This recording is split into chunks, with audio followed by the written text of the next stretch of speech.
Bismillahirrahmanirrahim. Assalamu alaikum. You're watching Dialogue. I'm your host, Umar Khalid Butt, and today we will talk about an incident that has been making the waves since the last couple of days. That is the arrest of former Tehreek-e-Taliban Pakistan spokesperson Ehsan and his startling confessional statements about how these organizations are being trained in Afghanistan with the help of the Afghan as well as the Indian intelligence agencies that are NDS and RAW. He made some pretty open accusations on these two agencies on how both of these agencies train and give them the routes and the documents necessary for their free travel in Afghanistan. Now, how does Pakistan fit into all of this? What needs to be done by Pakistan despite the overtures that Pakistan has been giving to Afghanistan as far as its brotherly relations are concerned, and also towards India, to seek out a resolution to all the issues that confront both these nations and the region as well. We've been joined by two important guests. Let me introduce them to you one by one. On my very right is Mr. Bashir Wali. You're a defense analyst, also former Director General IB. Sir, thank you very much to have joined us. Next to him is Major ehsan Bashir. You're also a defense analyst. Thank you very much, both of you, sir, to have joined us. We'll start, of course, with you, Bashir sir. We have seen the confessional statements of Ehsanullah Ehsan. Now, Ehsanullah Ehsan is not a small name. We've been hearing of all the activities that he has been involved in the past couple of years. He made very open statements about how the TTP has been structured, what happened after the death of their leader, and how they chose the next through balloting and subsequent events, and how they are all trained by the NDS as well as RAW. When we have a confessional statement such as this from a person that is very important in their organization, why doesn't the international lobby or the world bodies rise up to the occasion and do something concrete once and for all? Bismillah ar-Rahman ar-Rahim. I totally agree with you what these international forces should do. Rather, they should have done a long time ago. It's not the first time. We had one of our that friend Gulbhushan. Yeah, yes, who was arrested in Balochistan, yes, and his confessional statements as well. Confessional statement, a serving, naval officer, base in Iran, then operating for a very long period against us, involved in the state terrorism, in addition to, of course, mass murder of our national in Quetta in Karachi. So this is yet another. We've been harping on this point, I think, again for a very long period. But the thing is, we harp on points, but there's no action. We can always talk as much as we want on topics. Exactly. Why? Unfortunately, it's coming from the Afghanistan side. The Indians, we must know how the system, which again this fellow Ehsanullah Ehsan has, again he's indicated very clearly. And he's explained in detail exactly. On how it works. He has exactly said what he has been doing. That's all. I mean, nothing new to us at least. We've been saying all this to the World Forum, and we have given all these documentary evidence even to the UN. But the last we did that was in January this year. Exactly, this January. But I suppose, the people who really matters at the world map probably, so they are involved. It's not the Afghanistan. It's not the Afghanistan. Unfortunately, we try our level best. We are still probably in the process. Imagine that we have sent our top, the army delegation. The army chief was so kind, I think. I personally don't approve what has happened, that the chief of the general staff is there. What? It's not a sovereign state. I'm sorry to say this. It's not a sovereign state. It is over 1/3 area is commanded ruled by the Taliban. Then whatever is left over is the American forces, and whatever the system which are there, whether it is Ashraf Ghani or whether it is Abdullah, they have been financed by India. So they will do. And also the Afghan forces. I mean, exactly, Afghan forces, they are being paid. They are paid, finance, weapon delivery, everything. It is, you know, from the outside. So it is very difficult. I mean, I think we are either too naive, or what should I say, or we are living in a fool paradise that they will improve. It is beyond this. It's not a sovereign state where somebody can make a decision. It's just like you have this pen in front of you, you know that it's there, but even then you say, oh, it's not there, and you're not reacting to it. Exactly. This is exactly what we, you know, we have been doing, we have been telling, and look at the facilities. Look at, I mean, we have probably, you know, we have gone out of our way in every respect, you know, over 3 million, you know, people. We kept them for decades. 30 years. It's not a, you should see the world scenario. There is refugees movement and all, and you know these people, very rich countries, whether it is America, whether it's Russia, so they are all sick of all this thing, but we have been looking after them for over 30 years. This is very important, Bashir Saab. We have been taking care of the Afghan refugees, and despite that, they poke us in the back, or either directly or indirectly. Now, Ehsan, Bashir Saab, don't they know how Pakistan has been helping them in the last decades? We've had millions of their refugees housed here, given the facilities, and being taken care of. Despite that, they do what they do, and we've had one confessional statement after the other. The recent, of course, this recent one by Ehsan Saab. And what happens? The mother of all bombs. They throw it over Nangarhar, and in that, what happens? 13 Indian people die. Evidence couldn't be stronger of all that has been happening in the last few days, but nothing happens.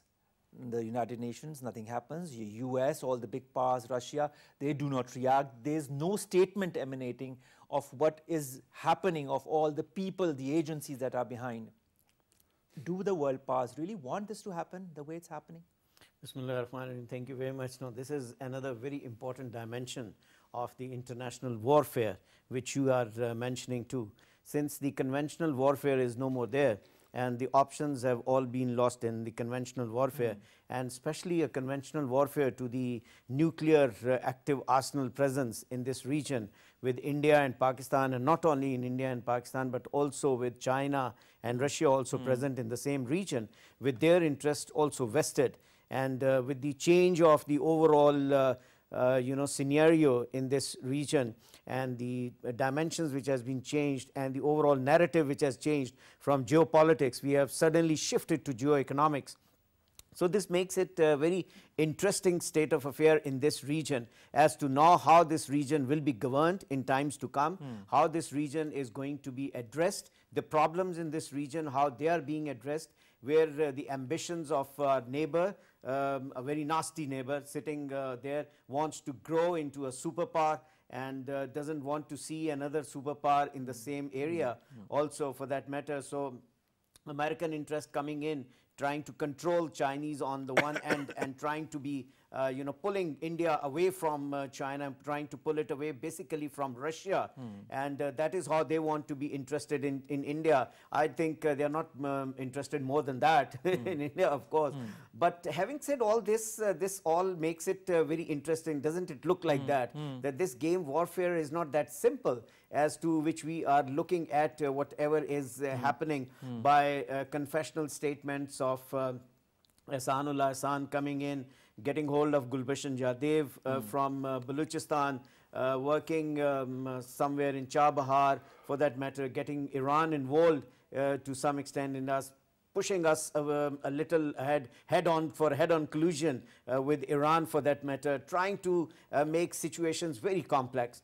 Seeing all this thing is, there is definitely an interest. Pakistan is, I know, just try to focus only for the time being, only on Pakistan. Then I see that Pakistan is emerging in this region as a next power.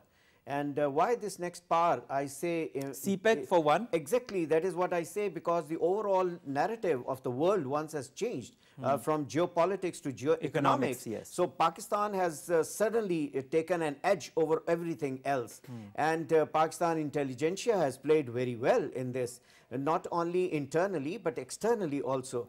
ISI has been one of the most important segments of playing that game. And it is recognized all over the world, of course. And obviously, the other agencies which are playing inside, which are responsible for law and order, like IB and SIB and CIA and FIA and all that, they have also come up to some extent. Their reforms which has been done over the period of time. We see the reforms in NECTA and others. So overall, the situation in Pakistan is definitely improving. It's not that Pakistan sometimes back was just a prey, a duck, and anyone could have come. No, Pakistan slowly and steadily really improved its geopolitical and geoeconomic situation. Absolutely, geoeconomic state, and that makes it Pakistan suddenly very, very important country in this region. And you have seen the interest of Russians into Pakistan. You have seen interest of Chinese for sure into Pakistan, and for Americans also. They have not shown only that, a lot of interest. Also Europeans who want to Europeans, invest. they want to come in, and African countries, and you talk of, I mean to say, you talk of any continent for that matter, wants to get linked up with this. And in this linkage, Pakistan's importance is there, and they want to go with collaborations and collaborative efforts with Pakistan to exceed through Gwadar and link all this Silk Route and One Road, One Belt initiative also. So seeing all this, Pakistan is now becoming a leader, and this leadership of Pakistan is not light. By definitely the countries which I have mentioned, they have got their own ambitions. Their hegemony in the region. Their ambitions are being basically shadowed by this, pace which Pakistan has taken on. And I am very optimistic in saying this, inshallah, and if Allah be with us, that in times to come, in next 10 years or so, I see Pakistan as one of the leaders in this region for sure. Inshallah, and definitely. Pakistan, one of the strongest countries holding the economic ground and making sure that people of the other countries will also look towards Pakistan as to how Pakistan has grown. If you remember Pakistan back in 50s, if you remember seeing Pakistan in 60s and 50s, well, Pakistan state was definitely much different as compared to the state which we have seen Pakistan dooming down in 19s and 20s.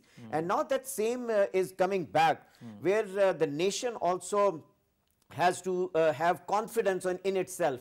The first thing is that Pakistanis need to be a Pakistani first. He needs to have a confidence in like I have confidence in myself. I am very proud of being a Pakistani. I see everything getting well. Now there is another view also. I can be also gloomy at the same time. Oh, look, there is an incident still happening. There are departments still in which things are not moving the way I want.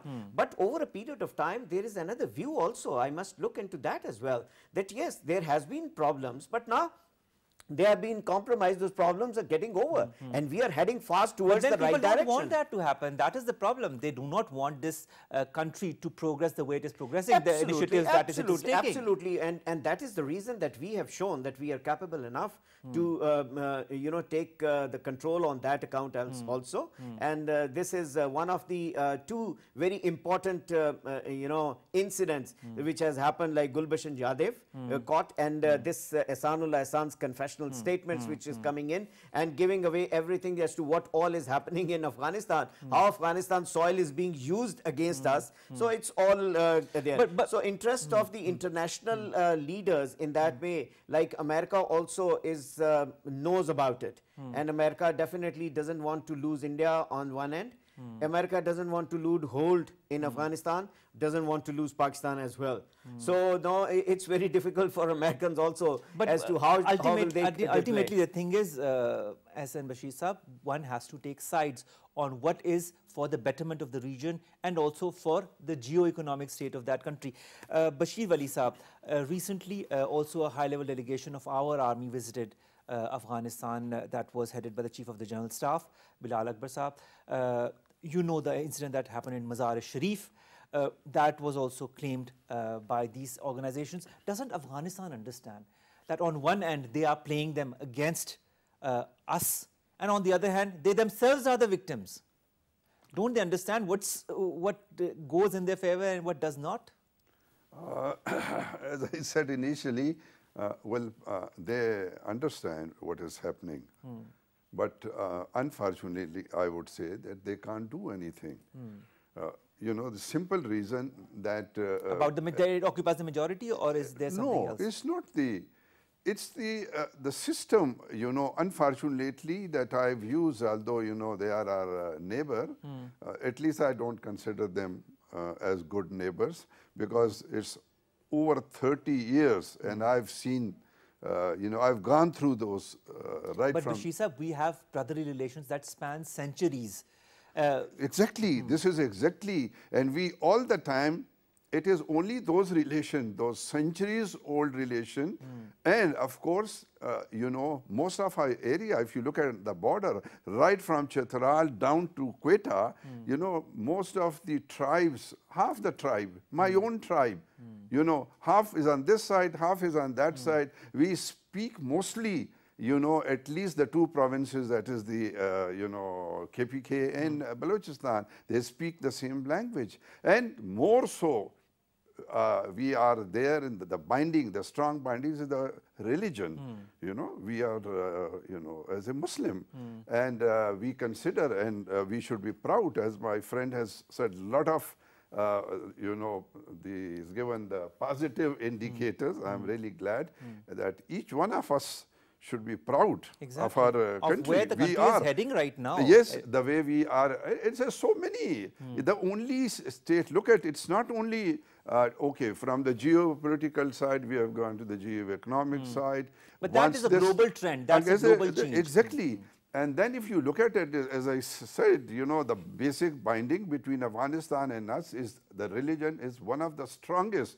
It is probably one of the strongest bond that we carry with all the Muslim, this thing. The only country probably in the Muslim world, which is a nuclear power. But this brings me to a very interesting topic. You talk about Islam that binds us.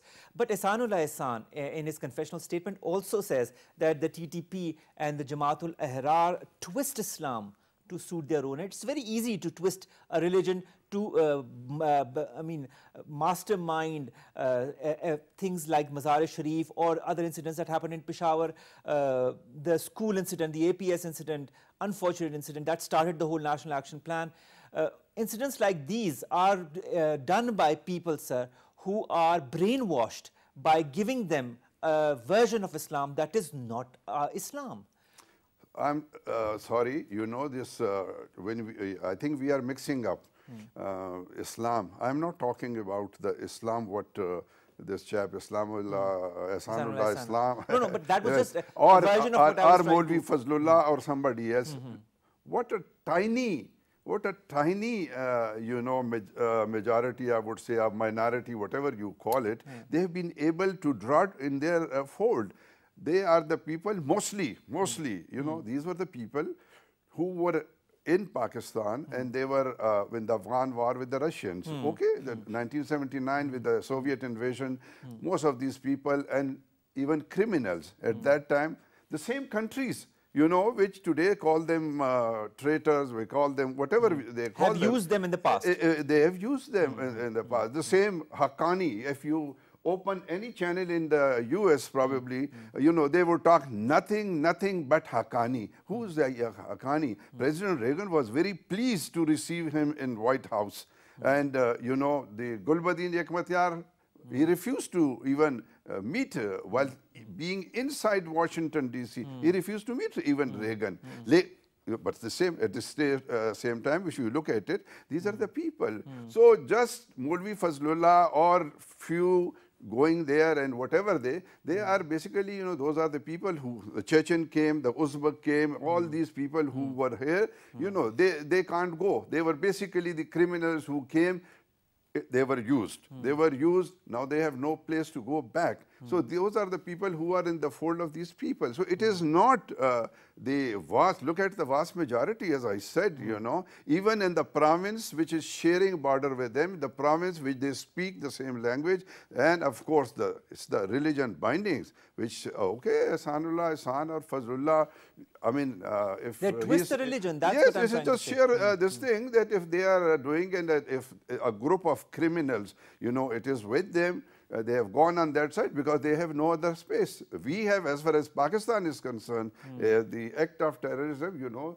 all this, whether the Americans or the what, they know exactly now. You know, we took the American senator inside North Waziristan, and they were shown, you know, all those areas which were controlled by these people. I mean, they saw their attitude to a greater extent, I would say. But unfortunately, in Afghanistan, it is again a few, it's a group. Whether, you know, after the election, there was a completely turmoil. It was John Kerry who just came and he said, okay, you will be the president, you will be the chief executive, which that does not exist, that post or constitutionally that, but he said, okay, you will be the chief, he's the chief executive. They don't see eye to eye each other, you know, whether it is the Abdullah. So this is very important what you just said.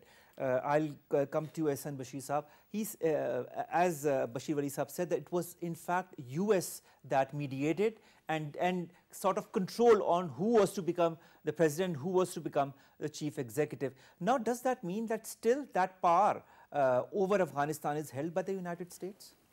Well, the presence of United States and importance of United States cannot be denied.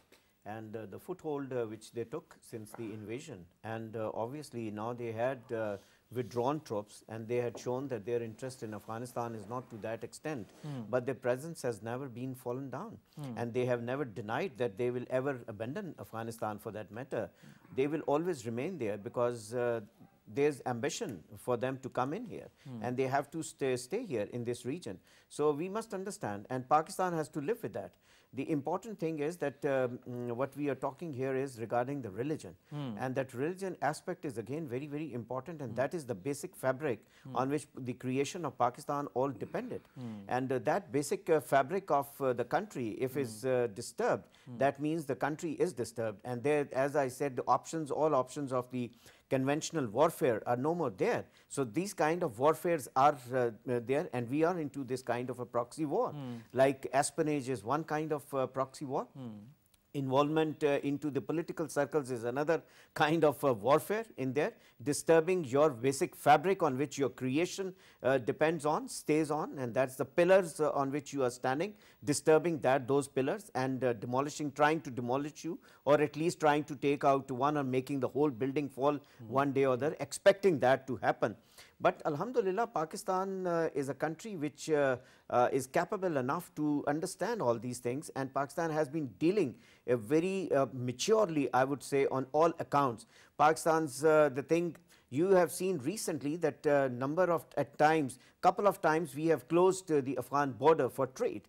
And to show that look, who is dependent on whom, that was a very big question mark as to who is depending on whom. We are dependent on you, or you are depending on us. And so that is where the things came in, and Afghanis had to you know, pull themselves back once we were trying to fence the border, and so we did that. You remember when we had tried to start up, but they never were allowing on the border, and there was a huge hue and cry from the Afghans who did not want all that. And this is the truth. So importance is being shown not only to Afghanistan and Americans for that matter. The presence of Pakistan now, and Pakistan wants to be where it should be, and Pakistan needs to be listened. So basically, I'm trying to say is that if the internationally we are, you know, point of view has not been glamorously welcomed, but it has not been also ignored at the same time. That is true. It has not been ignored, but it has been put towards that means again we have taken we have gone a step ahead, and if we keep the same pace on, I think we are making very good progress in the same direction. However, important thing is that relations between Pakistan and Afghanistan need to be also watched, and education needs to be given to the people. We need to have the mindset also changed for that matter, whether few individuals living in Pakistan and few across the border that side as well, because there the friction comes in.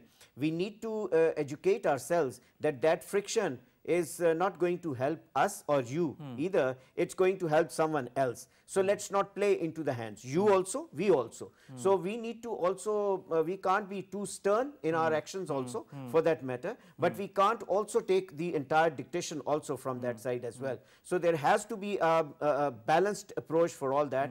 I very fortunately, I see that balanced approach towards Afghan relations now going in to the government and to the other important elements which needs to be involved in this whole settlement issue between Afghanistan and the Afghanistan is obviously not ruled by the present Afghan government, and it is neither being governed by the Americans also. So there is a reality, of course, and Taliban is a reality. yes. 1/3 of the country. And it's a reality. So reality can't be denied by Pakistan, and Pakistan doesn't deny that reality. If you see, Pakistan has been a bridge in making the talks with them. Where Pakistan has always been asking the Afghan Taliban to come, and they've been asking the Afghan government for that matter to come and sit with them and talk to them. Then now, why isn't something happening? Right. Why isn't something happening? Well, of course, this is a slow process, and the slow process is definitely involvement of, as I said, one of our neighbors who doesn't like us to grow and doesn't want to have a good relations, a brotherly relations with Afghanistan, with which we share a border, with which we share religion Well, and we customs. share a border with them as well. No, that is, but we don't share certain other things with them, which we share definitely with Afghanistan. And Afghanistan is much more important to us than India. For sure, that is, there's no doubts about that. So we need Afghanistan, it requires Pakistan, and Pakistan definitely requires Afghanistan at the same time. See how much Afghanis came in, 5 billion, and still everyone has not gone back. It's over 3 And there are million official numbers and then there are unofficial numbers. numbers, they're still Exactly, here, yes. and they don't want to go back because this is their second home. They're the first home now. Exactly, rather. because there are generations that have Exactly. kind of developed here. So that makes Pakistan and Afghan relations, much more important to each other. So we need to watch on that as to who is trying to pull us back, and we don't have to do that. True. But Shiv Ali Sahab, we're talking a lot of geo-economics that has taken over the geopolitics in the whole world, a huge shift in world politics towards all that attracts them towards economy, all that brings money to a country is what is turning the world around.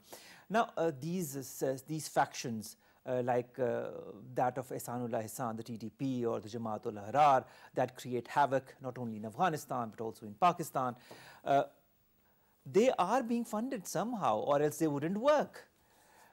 This is also because we're talking of geo-economics. These parties are also funded. They also have a geo-economic control. Why can't we just cut the cord between the geo-economic control of these parties? Very interesting question that you are asking me. Actually, as I said, as my friend has said, that with regard to the American troops, there were over 150,000 troops. True. It's all the NATO and all that, I would have. They could not control Afghanistan with 150,000 troops. Now that they have about 10,000, as they say, about 10,000 troops in different So it is next to impasse. As far as I'm concerned, knowing Afghanistan and knowing the Afghans, they will never be able to control without us. We have tried our best. We are still in the same process. That's why, I said that even this military, delegation that has gone, personally, if I was asked, I would say no, because you have to keep them at a distance also. We have already taken certain measures, yes, the border was sealed and, all that stuff, and which this Ehsanullah himself has said, the surgical strike that our other friend, the Indians, my friend is probably not, he's using the other friend and the border. All these bastards, they are the Indians, I would say. They are the ones spending the money. They could not use the border the Pakistan-India border, effectively, I would say, because they also have a lot of problem. In Kashmir, look at the, atrocities that they are committing. Exactly.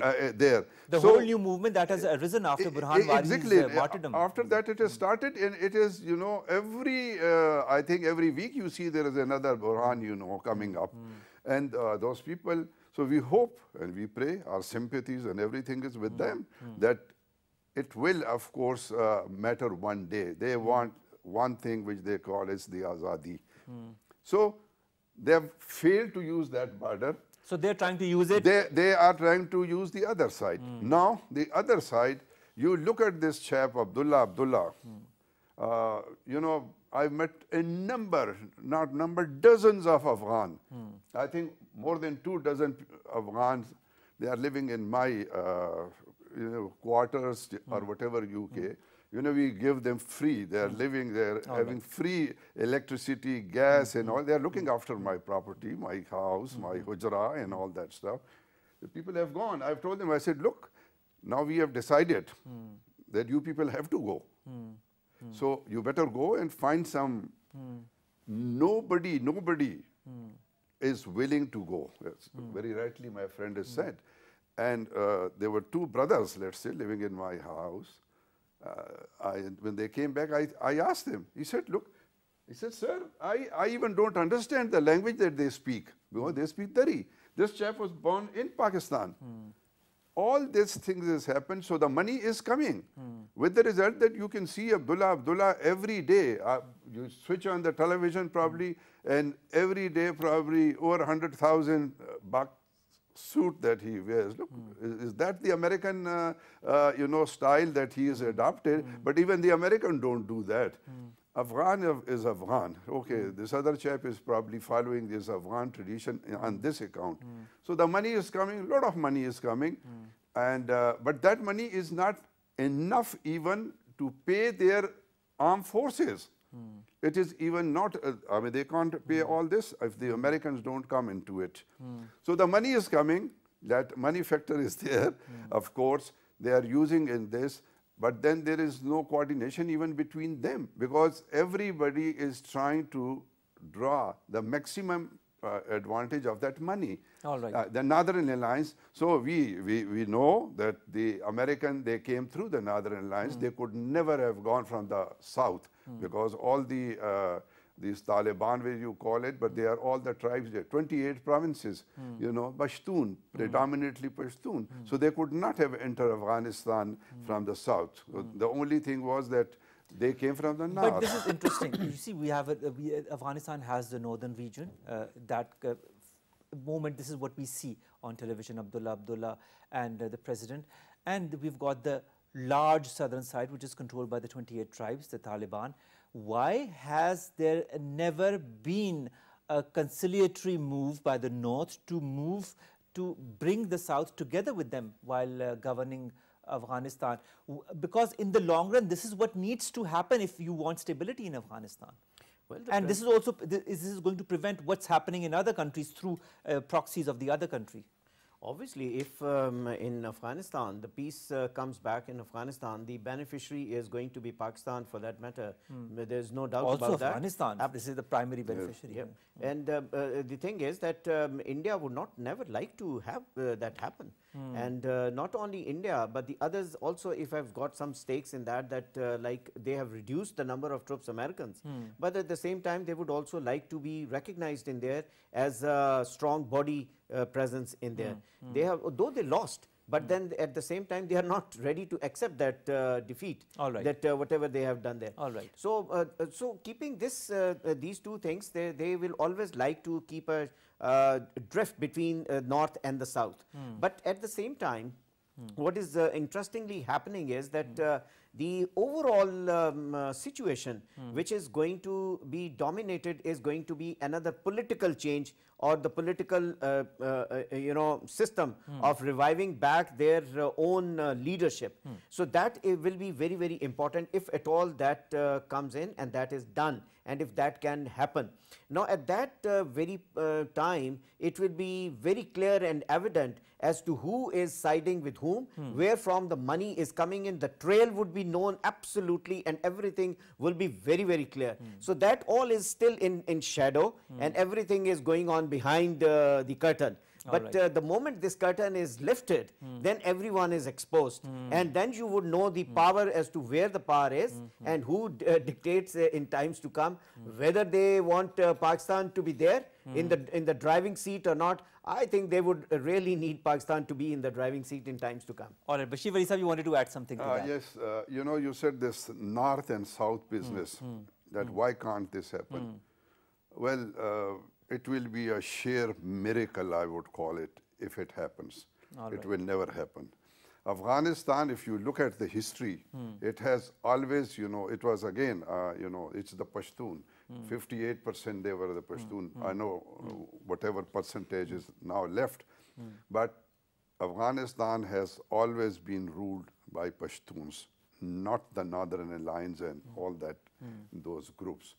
And they have this enmity and this, you know, all these crises with them. It was only if you look at what was happening during the King Zahir Shah and Sardar Dawood and all that, it used to be the Pashtun of the south who were dominating.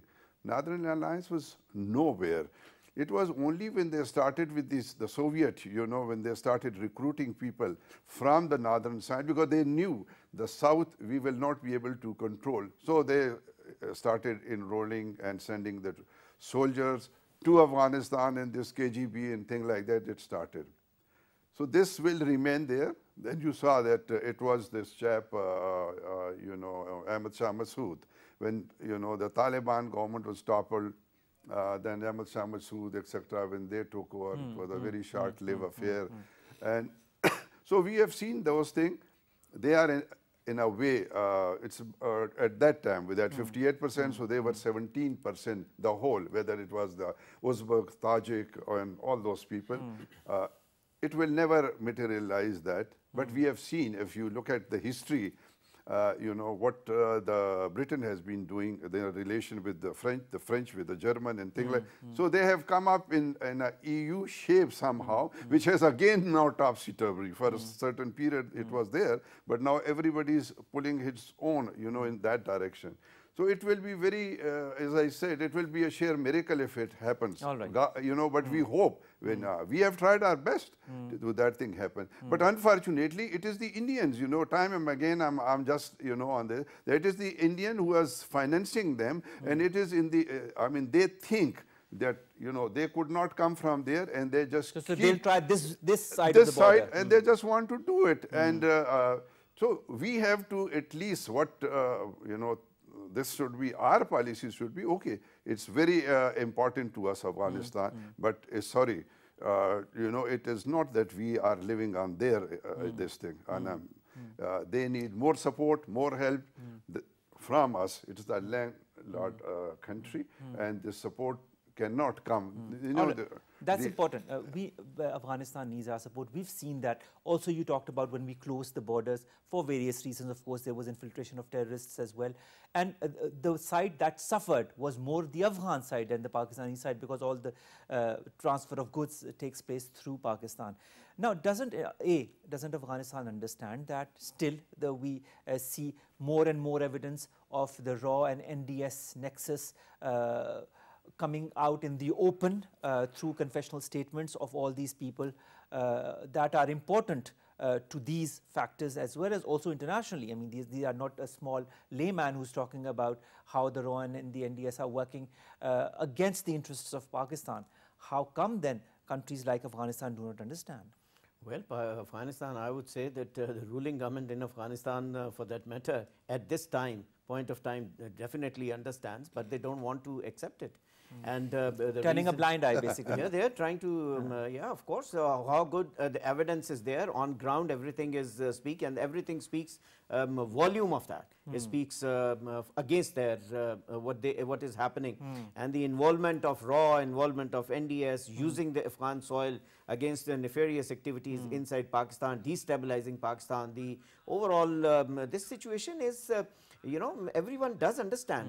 But obviously, since there is a huge money coming in, and at this time, the point is that they don't want Pakistan to further get absolute grip on this entire region, for that matter. But so that is happening. That Whether is they like happening, it or sir. not, that is what's going to happen. That is what I'm saying exactly, and that is what exactly I'm saying. And in my humble capacity, I feel very strongly about it, that in times to come, Pakistan will be in the driving seat, to come what may. India do in Afghanistan, come what may. NDS do in collaboration with RAW. They have to come back, and they will have to side with Pakistan, because there is North and South, as already you have also said, and Wali Sahab has also very rightly said all about it, that yes, of course, and that is dominating.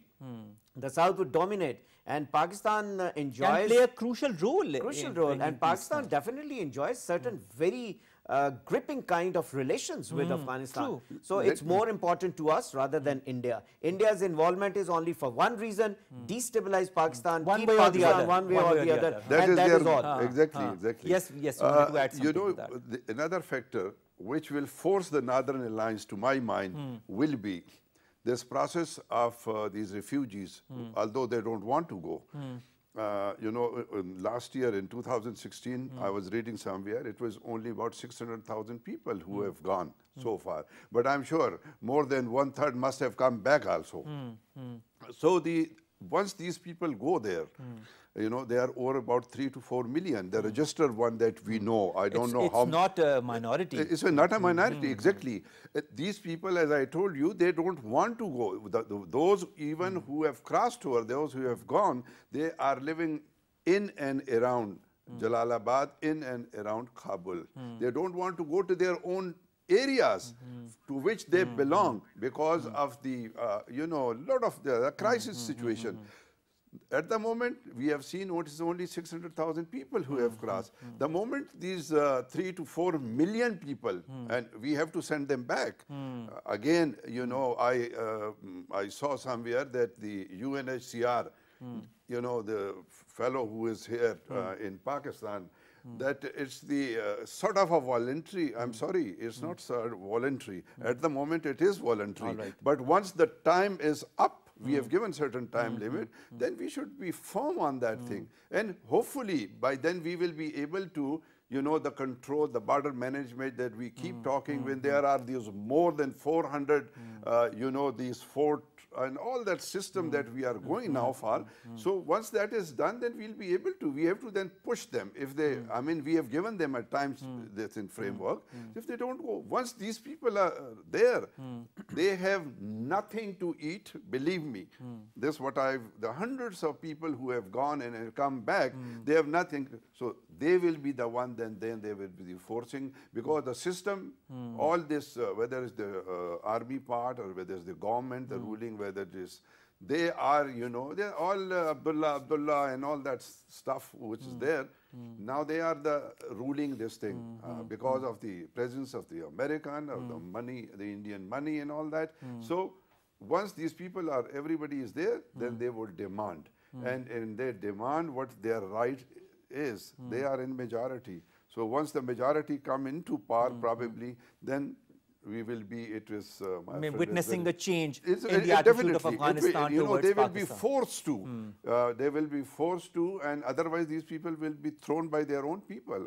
We don't have to get involvement with that. Well, Bashir Wali Sahab, that we will of course see how it evolves with time. But for the moment, as we can see, is this nexus working against the interests of Pakistan? And Pakistan, despite their positive attitude, conciliatory attitude towards Afghanistan and to some extent towards India, has not been receiving the same response from their end. It has been blowing hot and cold between the two regions. Gentlemen, thank you very much, Bashir Wali Sahab, Ehsan Bashir Sahab, to have given us your points of view. It's very important what's happening. These confessional statements is like putting things out there on a pedestal for the world to see as to what really are the evil designs of NDS and RAW in the region to destabilize a country that is evolving rapidly and is going to be a major game player as far as the geo-economy of South Asia is concerned. Umar Khalid Bhatt bids you farewell from this episode of Dialogue. Take care of yourselves. Allah Hafiz.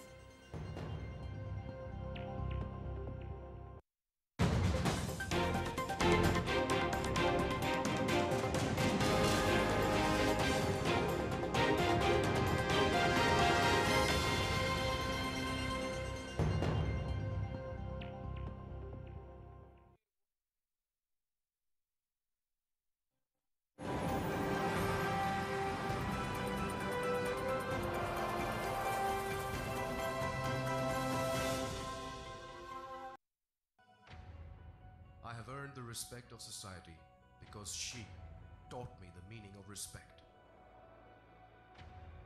My children know the difference between right and wrong because I was taught to differentiate. I am successful in my career today because her prayers never left my side. My friends trust me with their feelings, for she taught me the value of trust. When I leave home every day,